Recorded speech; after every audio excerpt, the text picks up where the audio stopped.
നമസ്കാരം, അസ്സാം വലൈക്കും. യുവർ ഡയറ്റീഷ്യൻ എന്ന യൂട്യൂബ് ചാനലിലേക്ക് എല്ലാവർക്കും സ്വാഗതം. I am dietician Teena Sudheer. ആദ്യമായിട്ട് എല്ലാവർക്കും ഹാപ്പി ന്യൂ ഇയർ നേരാണ്. പുതിയൊരു വർഷത്തിലേക്ക് നമ്മൾ കാലെടുത്ത് വെച്ചിരിക്കുകയാണ്. അപ്പോൾ ഈ വർഷം എൻ്റെ സബ്സ്ക്രൈബേഴ്സിനും എല്ലാവർക്കും, ഈ ലോകത്തുള്ള എല്ലാവർക്കും തന്നെ നന്മയും സമാധാനവും ഒക്കെ ആശംസിക്കുകയാണ് ഞാൻ. ഇതിനോടകം തന്നെ നിങ്ങളിൽ പലരും ന്യൂ ഇയർ റെസൊല്യൂഷനൊക്കെ എടുത്തിട്ടുണ്ടാവും അല്ലേ? 1-ാം തീയതി മുതൽ ഞാൻ നന്നാവാൻ തീരുമാനിച്ചിട്ടുണ്ട്. 1-ാം തീയതി മുതൽ കറക്റ്റായിട്ട് ഞാൻ ഡയറ്റ് എടുക്കും. 1-ാം തീയതി മുതൽ വർക്കൗട്ട് സ്റ്റാർട്ട് ചെയ്യും, ജിമ്മിൽ പോകും. ഇങ്ങനെ ഒരുപാട് ആഗ്രഹങ്ങളും വെച്ചുകൊണ്ടായിരിക്കും ഒരു പുതിയ വർഷത്തിലേക്ക് നമ്മൾ കടക്കുന്നത്. പക്ഷേ ഈ റെസൊല്യൂഷൻസ് ഒക്കെ നടക്കാറുണ്ടോ? ഒന്നും തന്നെ നടക്കാറില്ല. അതാണ് കാര്യം. കാരണം നമ്മൾ എന്തെങ്കിലും ഒരു കാര്യം നമ്മൾ ചെയ്യണമെന്നുണ്ടെങ്കിൽ അത് പെട്ടെന്ന് ചെയ്യണം. അല്ലാതെ ഒരു ദിവസം തീരുമാനിച്ചിട്ട് അതിനായിട്ട് മാറ്റി വെച്ചിട്ട് ചെയ്യാനിരുന്നു കഴിഞ്ഞാൽ ഒരിക്കലും അത് നടക്കാൻ പോണില്ല.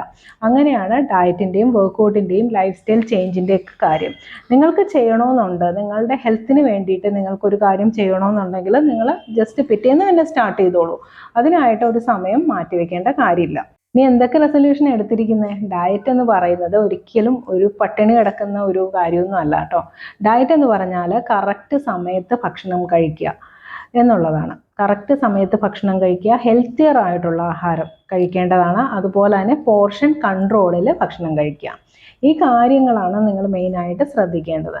സമയത്ത് ഭക്ഷണം കഴിക്കുക എന്ന് പറയുമ്പോൾ രാവിലെ ബ്രേക്ക്ഫാസ്റ്റും ലഞ്ചും ഡിന്നറും ഒക്കെ ഡിലേ ആക്കാതെ സമയത്ത് കഴിക്കാൻ നോക്കുക. ബ്രേക്ക്ഫാസ്റ്റ് 12 മണിക്ക് കഴിച്ചു കഴിഞ്ഞാൽ ഡിന്നർ ഓട്ടോമാറ്റിക്കലി ലേറ്റ് ആവും, ലഞ്ച് ലേറ്റ് ആവും. എല്ലാ ഭക്ഷണ രീതിയും നിങ്ങളുടെ ആകെ താറുമാറാവും. ആദ്യത്തെ ഭക്ഷണമാണ് ബ്രേക്ക്ഫാസ്റ്റ്. അത് ഹെൽത്തിയർ ആയിട്ടുള്ള ആഹാരം ആയിരിക്കണം. ന്യൂട്രീഷണലി അഡിക്വേറ്റ് ആയിട്ടുള്ള നിങ്ങളുടെ വീട്ടിലുണ്ടാക്കുന്ന എന്ത് ആഹാര സാധനവും വേണമെങ്കിലും മോർണിംഗിൽ കഴിക്കുന്നതുകൊണ്ട് കുഴപ്പമൊന്നുമില്ല. അളവ് കുറച്ചിട്ട് പോർഷൻ കൺട്രോളിൽ കഴിക്കാനായിട്ട് ശ്രദ്ധിക്കുക. ലഞ്ചും ഡിന്നറും ഒക്കെ പോർഷൻ കൺട്രോളിൽ കഴിക്കാനായിട്ട് ശ്രദ്ധിക്കുക. അതിൽ ടൈമിങ്ങിൻ്റെ കാര്യം പറയുകയാണെങ്കിൽ ഡിന്നർ ഒരുപാട് ലേറ്റ് ആക്കരുത്. ഡിന്നർ ഒരു 6:30-7 നിങ്ങൾ കഴിച്ചു കഴിഞ്ഞാൽ തന്നെയും നിങ്ങളുടെ വെയിറ്റ് കറക്റ്റായിട്ട് നിങ്ങൾക്ക് കുറയ്ക്കാനായിട്ട് സാധിക്കും. ഇനി വെയിറ്റ് കുറഞ്ഞവരാണെങ്കിൽ അത് മെയിൻറ്റെയിൻ ചെയ്ത് കൊണ്ടുപോകാനും നിങ്ങൾക്ക് സാധിക്കുന്നതായിരിക്കും. വെള്ളം ധാരാളം കുടിക്കണം. വെള്ളം നമ്മുടെ എല്ലാ പ്രവർത്തനങ്ങൾക്കും അത്യാവശ്യമുള്ളൊരു ഘടകം തന്നെയാണ്. അതുകൊണ്ട് തന്നെ 35 ml/kg ആണ് ഒരാൾക്ക് വേണ്ട വെള്ളത്തിൻ്റെ അളവ്. അതനുസരിച്ച് വെള്ളം കുടിക്കുവാനായിട്ട് ശ്രദ്ധിക്കുക. ഇനി റീനൽ ഫെയിലിയർ, അതായത് കിഡ്നിയുടെ അസുഖമൊക്കെ ഉള്ളവർക്ക് നമ്മൾ വെള്ളത്തിൻ്റെ അളവിൽ റെസ്ട്രിക്ഷൻ പറയാറുണ്ട്. അല്ലാത്ത എല്ലാവർക്കും വെള്ളം കുടിക്കാവുന്നതാണ്. രാത്രി ഭക്ഷണം ലൈറ്റ് ആക്കുക. രാത്രി ഒരുപാട് ചോറും കറികളും ഒക്കെ കൂട്ടിയിട്ട് അങ്ങനെ വാരി വലിച്ച് ഭക്ഷണം ഒരിക്കലും കഴിക്കരുത്. രാത്രി എപ്പോഴും മില്ലറ്റ്സ് ആണ് ഏറ്റവും നമ്മൾ പ്രിഫർ ചെയ്യുന്ന ആഹാര സാധനം എന്ന് പറയുന്നത് മില്ലറ്റ്സ് ആണ്. ഓട്സ് ഇഷ്ടമുള്ളവർക്കാണെങ്കിൽ അത് യൂസ് ചെയ്യാം. ഓട്സ് ജസ്റ്റ് കുക്ക് ചെയ്യുന്നവരാണെങ്കിൽ ഒരുപാട് വേവിച്ച് തിളപ്പിച്ച് കുറുക്കിയെടുക്കാനൊന്നും പാടില്ല. അധികം വേവിച്ച് കഴിഞ്ഞാൽ അതിൻ്റെ ഫൈബർ കണ്ടൻറ്റ് കംപ്ലീറ്റ് നഷ്ടമാകും. അപ്പോൾ അതുകൊണ്ട് തന്നെ അധികം വേവിക്കാതെ വേണം ഓട്സ് എടുക്കാനായിട്ട്. ഓട്സിൽ ഫ്രൂട്ട്സ് നട്ട്സ് ഒക്കെ ആഡ് ചെയ്തിട്ട് ഒരു സ്മൂത്തി രൂപേണ നമുക്ക് കഴിക്കാവുന്നതാണ്. പക്ഷേ ഡിന്നർ ലേറ്റ് ആക്കരുത്, അത് പ്രത്യേകം ഞാൻ പറയുകയാണ്. ഇനി നിങ്ങൾ ശ്രദ്ധിക്കേണ്ട ഒരു കാര്യം നിങ്ങളുടെ ഉറക്കമാണ്. ഉറക്കക്കുറവുണ്ടെങ്കിലും ഒരിക്കലും വെയിറ്റ് കുറയാൻ പോണില്ല. 7 മണിക്കൂറെങ്കിലും നിർബന്ധമായിട്ടും ഉറങ്ങിയിരിക്കുക. ഗാഡ്ജറ്റ്സുകളുടെ അമിതമായ ഉപയോഗം കുറയ്ക്കുക. ഞാൻ എപ്പോഴും പറയുന്നതാണ്, കിടക്കുന്നതിന് അരമണിക്കൂർ മുമ്പ് ഗാഡ്ജറ്റ്സ് കംപ്ലീറ്റ് സ്വിച്ച് ഓഫ് ചെയ്തിട്ട് വേണം നിങ്ങൾ കിടക്കാനായിട്ട്. ബെഡിൽ കിടന്നുകൊണ്ട് മൊബൈൽ നോക്കുന്ന ഒരു ശീലം ഉണ്ടെങ്കിൽ അത് ഒഴിവാക്കാം.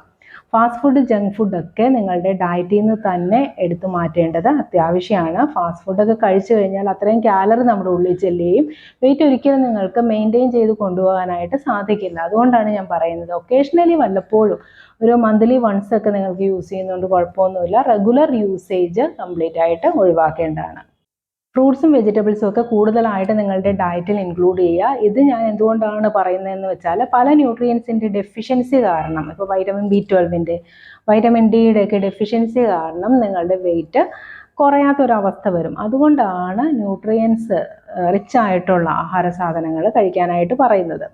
നട്ട്സ്, അതുപോലെ തന്നെ സീഡ്സ്, ഇതൊക്കെ നിങ്ങൾക്ക് ഒരു സ്നാക്കായിട്ട് യൂസ് ചെയ്യാം. പോർഷൻ കൺട്രോൾ നോക്കണം കേട്ടോ. ഒരു 5 എണ്ണം മാത്രമേ നട്ട്സ് പാടുള്ളൂ. ഇപ്പോൾ ബദാമോ കാഷ്യൂസ് എന്ത് കഴിച്ചു കഴിഞ്ഞാലും 5 എണ്ണം മാത്രം യൂസ് ചെയ്യാനായിട്ട് ശ്രദ്ധിക്കുക. ഫ്രൂട്ട്സ് ഫ്രൂട്ടായിട്ട് കഴിക്കുക, ഒരിക്കലും ജ്യൂസായിട്ട് കഴിക്കരുത്. ജ്യൂസായിട്ട് കഴിക്കുന്നത് അത്ര നല്ലതല്ല, ഫൈബർ ഒന്നും ഉണ്ടാവില്ല. ഫ്രൂട്ടായിട്ട് തന്നെ കഴിക്കാനായിട്ട് നോക്കുക. സാലഡ്സ് ധാരാളം കഴിക്കാം. കുക്കുംബർ, തക്കാളി, സവാളയൊക്കെ കട്ട് ചെയ്തിട്ട് സാലഡായിട്ട് നിങ്ങൾക്ക് യൂസ് ചെയ്യാം. വേറെ വെജിറ്റബിൾസ് സാലഡ്സിൽ ആഡ് ചെയ്യണമെന്നുള്ളവർക്ക് അങ്ങനെ ആവാം, അതിനൊന്നും കുഴപ്പമില്ല. റോ ആയിട്ടും കഴിക്കണം, അതുപോലെ കുക്ക്ഡ് ആയിട്ടും വെജിറ്റബിൾസ് കഴിക്കണം. അത് അത്യാവശ്യമാണ്. റോയും വേണം, കുക്ക്ഡ് ഫോമും വേണം. എന്നാൽ മാത്രമേ നമുക്ക് എല്ലാ ന്യൂട്രിയൻസും ലഭിക്കുള്ളൂ. ഇനി ഒരുപാട് നിങ്ങൾ ദാഹിക്കുന്നുണ്ട്, നിങ്ങൾ പെപ്സി, കോള ഇങ്ങനെയുള്ള സോഫ്റ്റ് ഡ്രിങ്ക്സിൻ്റെ പിന്നാലെ പോകാതെ മോരും വെള്ളം, നാരങ്ങാ വെള്ളം, അതുപോലെ തന്നെ കുക്കുംബർ ജ്യൂസ്, നെല്ലിക്ക ജ്യൂസ്, ഇതൊക്കെ നിങ്ങൾക്ക് ഡയറ്റിൽ ഉൾപ്പെടുത്താവുന്നതാണ്. കരിക്കും വെള്ളം നല്ലൊരു ഓപ്ഷനാണ്. വെള്ളം രൂപേണയായിട്ട് ഇപ്പോൾ പച്ചവെള്ളം അങ്ങനെ തന്നെ കുടിക്കാൻ ചിലർക്ക് ബുദ്ധിമുട്ടായിരിക്കും. അങ്ങനെയുള്ളവർക്ക് ഇതുപോലെയുള്ള വെള്ളങ്ങൾ യൂസ് ചെയ്യാം. എക്സസൈസ് മസ്റ്റ് ആയിട്ടുള്ളൊരു കാര്യമാണ് കേട്ടോ. പലപ്പോഴും എല്ലാവരും വിട്ടുപോകുന്നുണ്ട്. ഡയറ്റ് കറക്റ്റായിട്ട് ചിലരെടുക്കും, പക്ഷെ വർക്കൗട്ട് ചെയ്യാനായിട്ട് വല്ലാത്ത മടിയാണ്. വർക്കൗട്ട് ചെയ്യാൻ ഒരിക്കലും മടിക്കരുത്. 45 മിനിറ്റ്സ് എങ്കിലും നിർബന്ധമായിട്ടും വർക്കൗട്ട് ചെയ്യുക. വർക്കൗട്ടിന് വേണ്ടി ഇപ്പോൾ 2 മണിക്കൂറൊക്കെ ജിമ്മിൽ പോയി കിടന്ന് ട്രെയിൻ ചെയ്യണമെന്നൊന്നുമില്ല.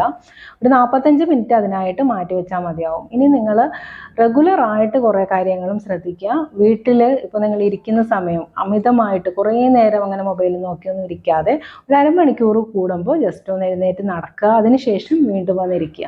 അങ്ങനെ വേണം ചെയ്യാൻ. കണ്ടിന്യൂസ് 1.5-2 മണിക്കൂറൊന്നും ഇരിക്കാൻ പാടില്ല. ഓഫീസിലൊക്കെ വർക്ക് ചെയ്യുന്നവരാണെങ്കിൽ ഇതുപോലെ റിവോൾവിംഗ് ചെയർ യൂസ് ചെയ്യുന്നതായിരിക്കും നല്ലത്. അങ്ങനെയാകുമ്പോൾ കുറച്ച് കാലറിയൊക്കെ നമ്മുടെ ബേൺ ആയി പോകും. അതുപോലെ തന്നെ വെള്ളത്തിൻ്റെ ബോട്ടിൽ ടേബിളുമേ തന്നെ വെക്കാതെ കുറച്ച് അകത്തി വെക്കുക. അപ്പോൾ നമ്മൾ അവിടെ പോയി വെള്ളം കുടിക്കുമ്പോഴത്തേനും അത്രയും കാലറി ബേൺ ആവും. ഇങ്ങനെയുള്ള ചെറിയ ചെറിയ കാര്യങ്ങൾ കൂടെ നിങ്ങൾ ശ്രദ്ധിക്കേണ്ടതാണ്. ഇതിനൊരു ഡയറ്റൊന്നും അല്ല കേട്ടോ പറയേണ്ടത്, ഒരു ലൈഫ് സ്റ്റൈൽ ചേഞ്ചാണ് ഞാൻ പറഞ്ഞ കാര്യങ്ങളൊക്കെ തന്നെയും. ലൈഫ് സ്റ്റൈലിൽ ഒരു മാറ്റം കൊണ്ടുവരിക, അത് അത്യാവശ്യമുള്ള കാര്യമാണ്. അങ്ങനെ മാറ്റം കൊണ്ടുവന്നു കഴിഞ്ഞാൽ തന്നെ ജീവിതശൈലി രോഗങ്ങളിൽ നിന്നൊക്കെ നിങ്ങൾക്ക് രക്ഷ നേടാൻ സാധിക്കും. അതുപോലെ തന്നെ കറക്റ്റായിട്ട് വെയിറ്റ് മെയിൻറ്റെയിൻ ചെയ്ത് കൊണ്ടുപോകാനും സാധിക്കും. ഇന്നത്തെ വീഡിയോ എല്ലാവർക്കും ഇഷ്ടമായെന്ന് കരുതുന്നു. ഒരിക്കൽ കൂടി എല്ലാവർക്കും ഹാപ്പി ന്യൂ ഇയർ. പുതുവർഷം നിങ്ങൾക്ക് സമാധാനവും സന്തോഷവും ഉള്ളതായി തീരട്ടെ എന്ന് ആശംസിക്കുകയാണ്. നന്ദി, നമസ്കാരം.